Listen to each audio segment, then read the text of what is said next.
Hello everyone, আসসালামু আলাইকুম।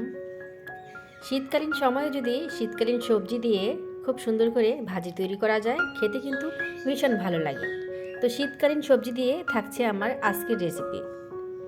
বিশেষ করে এই মুহূর্তে যারা আমার রেসিপিটি দেখার জন্য ভিডিওর উপর একটি ক্লিক করেছেন, তাদের উদ্দেশ্যে বলবো যে শুরু থেকে শেষ পর্যন্ত আমার রেসিপির সাথে থাকার জন্য। তো চলুন দেখা যাক আমি কিভাবে এই ভাজিটা তৈরি করি।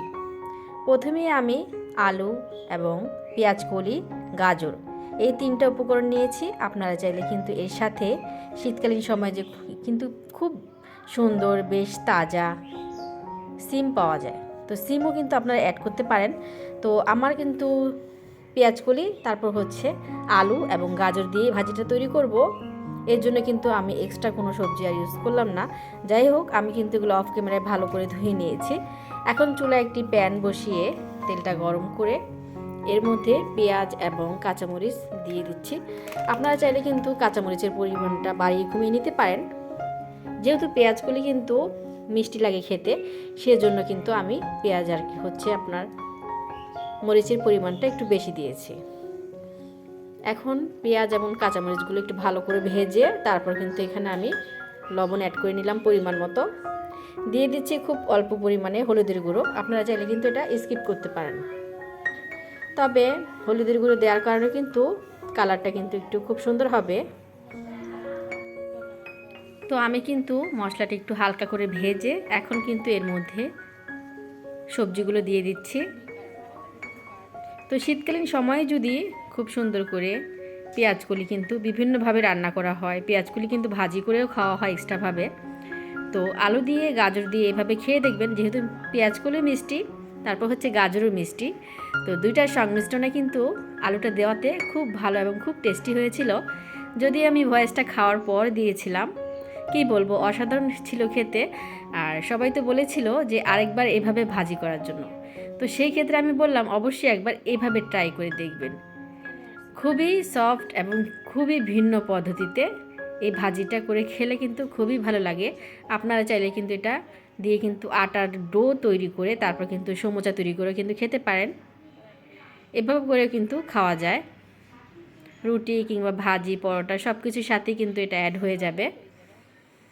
তো আমার ফ্যামিলি থেকে তো বলেছিল যে আম্মু এভাবে করে কিন্তু আরেকবার ভাজিটা তৈরি করবে, খেতে কিন্তু ভীষণ ভালো ছিল। তো যাই হোক, আমি কিছু পরিমাণ আর কি কিছু সময় নাড়াচাড়া করে এটা কিন্তু ঢাকা দিয়ে রেখে দিলাম। তারপর ঢাকাটা উঠিয়ে আবার কিন্তু চলে আসলাম, আর একটু নাড়াচাড়া করে নিলাম। তো ভাজিটা হতে কিন্তু বেশ সময় লাগে না, খুব অল্প সময়ে কিন্তু হয়ে গেছে, 15 থেকে 20 মিনিটের মধ্যেই কিন্তু এটা হয়ে গেছে। আমি কিন্তু লো ফ্লেমে রেখেই কিন্তু ভাজিটা তৈরি করে নিয়েছি। তো দেখুন ভাজিটা কিন্তু প্রায় সিদ্ধ হয়ে এসেছে। এখন এই পর্যায়ে এসে আমি একটু হালকা করে নাড়াচাড়া করে তারপর কিন্তু ধনেপাতা অ্যাড করে দিব। শীতকালীন সময় কিন্তু প্রচুর পরিমাণে তাজা ধনেপাতা পাওয়া যায়। তো ধনিয়া পাতা কিন্তু আমরা সবাই ভর্তা করে খাই, কিন্তু বিশেষ করে সিজন অনুযায়ী কিন্তু যে কোনো তরকারিতে, ভাজি, সবজিতে কিন্তু ধনেপাতাটাও কিন্তু খুব ভালো লাগে অ্যাড করলে। সেক্ষেত্রে কিন্তু ধনেপাতার পরিমাণটা একটু বাড়িয়ে দিলেও কিন্তু ভালো হয়। তো আমি কিন্তু এখন ধনেপাতাগুলো অ্যাড করে দিলাম। তো এইভাবে করে কিন্তু বেশ কিছুক্ষণ নাড়াচাড়া, কোনো প্রয়োজন নেই, জাস্ট একটু সময় নিয়ে মশলাগুলোর সাথে সবজিগুলোর সাথে একটু মিশিয়ে নিলে কিন্তু হয়ে যাবে। তো এখনও যারা পেঁয়াজগুলি আর কি এভাবে গাজর দিয়ে তারপর হচ্ছে আলু দিয়ে এভাবে ভাজি করে খাননি, অবশ্যই কিন্তু এভাবে একবার ট্রাই করে দেখতে পারেন। তো আমি ট্রাই করে খেয়ে তারপর কিন্তু আপনাদের সাথে ভয়েসটা দিয়েছি। এটা আমি আগেও বলেছিলাম, এখনও বলছি। তো আমার ভাজিটা কিন্তু কমপ্লিট হয়ে গেছে। এখন কিন্তু আমি আপনাদের সাথে ডেকোরেশন করে দেখিয়ে দিচ্ছি।